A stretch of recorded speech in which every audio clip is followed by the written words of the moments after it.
rentre d'un voyage de Naples et dans cette ville qui est très vivante, que ce soit par les touristes, que ce soit par les gens qui l'habitent, je me suis donné une petite aventure d'une journée. Je me suis dit que pourquoi pas aller chercher les sirènes dans Naples. Naples, c'est une ville côtière. J'ai trouvé beaucoup de ressemblances avec Saint-Nazaire, non pas que l'océan.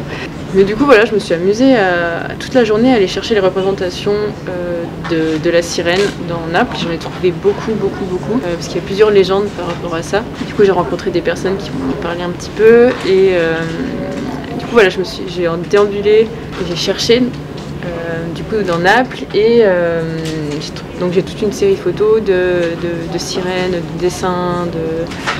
Du coup, pour l'instant, j'en suis à là. Donc là, j'essaye. J'ai fait un petit collage et j'aimerais bien peindre dessus. Je m'amuse à faire des impressions. C'est un peu des... Voilà, donc là c'est pas fait sur Photoshop, j'ai juste pris une feuille de papier du magazine de Saint-Nazaire et j'ai imprimé une image que j'ai prise de Naples dessus. Et je trouve intéressant parce que là c'est une carte de Saint-Nazaire du coup. Du coup je pense que je vais en faire plusieurs. Enfin, voilà, sinon il y a plein de trucs, j'ai un projet cabane aussi. Et du coup mon projet là c'est que je suis en train de collecter des souvenirs ou des cabanes idéales. En fait je travaille sur l'idée du refuge et je travaille sur l'idée aussi d'aller à la rencontre des personnes. Donc là le délire c'est que je vais à la rencontre des personnes et on a une conversation ensemble. Et je leur demande pour toi, est-ce que tu as fait des cabanes quand tu étais enfant? Est-ce que tu en fais encore? Ou est-ce que tu te rappelles avoir fait ça? Ou est-ce que tu as des matériaux un peu plus... toi qui te sens un peu plus chaleureux ou construire un refuge, qu'est-ce que c'est pour toi? Donc il y a toute une conversation, il y a des souvenirs qui jaillissent, c'est très plaisant comme projet, mais qui est aussi de la curiosité finalement.